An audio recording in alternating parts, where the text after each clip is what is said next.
Mimitina salaki nolak karena kopi anu diasongkeun. Bari menta sangka manehna keluar ti kamar. Teu hade pikeun maranehanana paduduaan di kamar bari kaayaan ukur dianduk.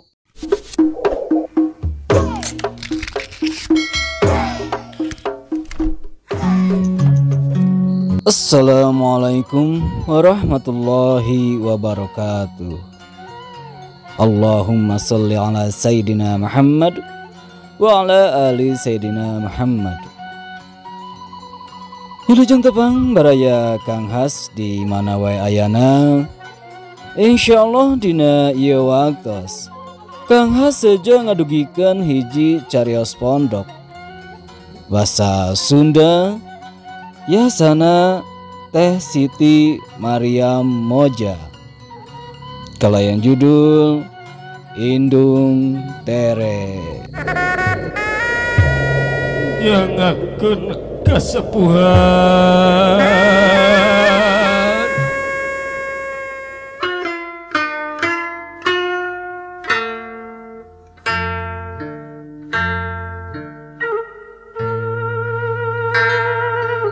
Ngarang kuring Aisyah umur 30 tahun. Hirup jeung salaki katut budak awewe nu umurna 8 tahun keneh. Kahirupan karasa endah tur bagja. Alatan salaki teu weleh nyayagaan waktu pikeun keluarga. Pamalire katut kanyaahna geus ngalantarankeun asa pangbagjana di alam dunya. Tapi teu kungsi ngarasa kakurangan najan saeutik oge.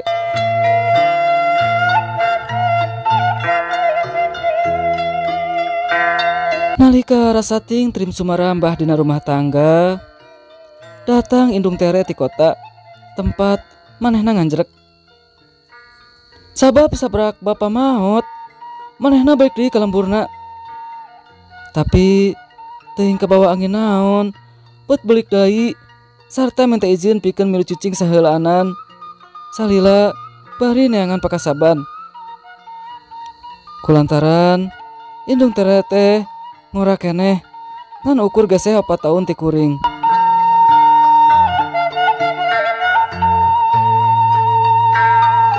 Harita nalika bapa hayang mihukum manehna, kuring halang-halang. Lantaran ngora teuing pikeun bapa mah. Tapi bapa teu malire omongan kuring. Geningan bener anu jadi kasieun. Daek na dipihukum teh manehna ukur hayang dunyana hungkul. Sabada bapa balangsak nepi ka tikrik brekna, manehna embung ngurus nepi ka bapa maotna. Sebenarnya kuring nyeri hate kacida. Tapi manehna ayeuna mah menta sangkan bisa milu nganjrek najan saheulaanan. Kuring teu bisa mungpang. Hade goreng ge manehna kungsi jadi indung kuring. Manehna nembongkeun sikep bager hareupeun kuring jeung salaki. Tapi kuring kurang percaya. Sabab saeutik gedena geus apal kana watak nu sanyana. Teuing naon direncanakeunana. Kuring pasrah sumerah ka pangeran. Nandenda panang tayungan pikeun kulawarga.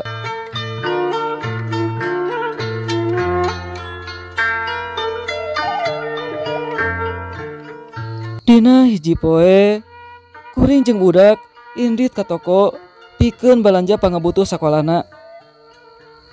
Kabeneran salaki karek mulang ti kantorna. Manehna ngagoro-goro kuring jeung budak. Dina waktu nu sarua Indung Tere kaluar ti kamarna bari ngan ukur dianduk. Salaki kacida reuaseun ningali kaayaan mitohana. Kegancangan asup kamar. Heuleut sajongjongan, manehna milu asup ka kamar, bari nanggeut cikopi nu laju diasongkeun ka salaki. Mimitina salaki nolak karena kopi anu diasongkeun. Bari menta sangka manehna keluar ti kamar. Teu hade pikeun maranehanana paduduaan di kamar badi kaayaan ukur di anduk. Indung tere embung keluar, kajaba salaki daek narimakeun kopi jeunanana. Antuk nama salaki eleh deet nginum. Tutas kitu mah indung keluar ti kamar.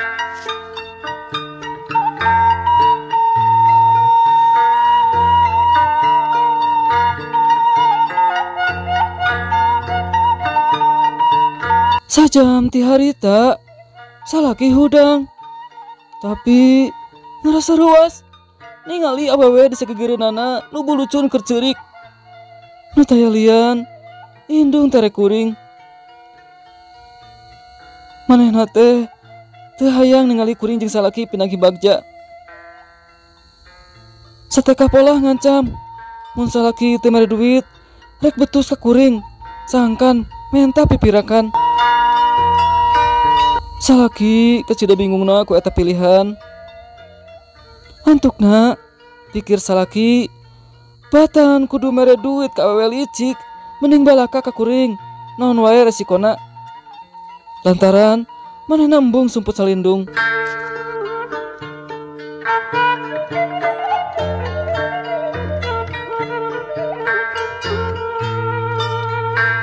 Dina hiji poe nalika indung teh rek keur ti imah, salaki nyalukan pikeun nyaritakeun sakabeh nu tumiba ka manehna. Kuring reuwas kacida ngadenge eta kajadian. Mimitina teu percaya najan sameueus jeung nganggap yang salaki nu heureuy ka indung. Tapi manehna sumpah demi Allah yen teu saeutik oge aya paniatan ngahianat. Tapi kuring cangcaya hati hancur raheut ku kejadian nu tumiba ka keluarga. Sababaraha poe sikap kuring rehe bari neangan bukti saha nu salah sebenarnya, salaki atau indung tere. Dina hiji peuting kuring amitan ka salaki rek barang beli di luar. Manehna ngijinan kuring jeung budak indit. Tapi sebenarnya kuring ukur akun-akun hungkul. Indit ti imah teh ukur bagian tina skenario pikeun nganyahoankeun bebeneran. 10 menit keluar ti imah, kuring balik deui. Nalika rek muka panto, kadenge indung tere keur ngomong ka salaki kalawan suara nu tarik nepi ka kadenge ti luar. Yan manehna minta duit anu sakitu lobana. Mun salaki mumpang, manehna rek masarkeun video sapatemona jeung salaki ka kuring. Manehna teu apaleun yang salaki geus balaka ngeunaan ieu masalah. Kuring ngadenge kalawan jentre yen manehna ngahaja migawe kitu kalakuan pikeun ngejebak salaki sangkan bisa meres nepi ka keluarga kuring hancur. Kuring teu bisa nahan amarah, langsung asup nyapok indung tere. Ngagusur bari ngusir manehna sangkan indit tina kahirupan kuring pikeun salilana. Kuring harangkul ka salaki bari sesadu kana sadiskara salah paham salila ieu. Geus nuduh jeung geus teu percaya ka manehna. Sakabeh kejadian dijadikeun pangajaran pikeun kulawarga. Satu tas indung tere indit nu teuing ka mana, kuring jeung salaki memeres segala rupana. Kulawarga mingkin bagja sokomo sabada borojol budak anu kadua.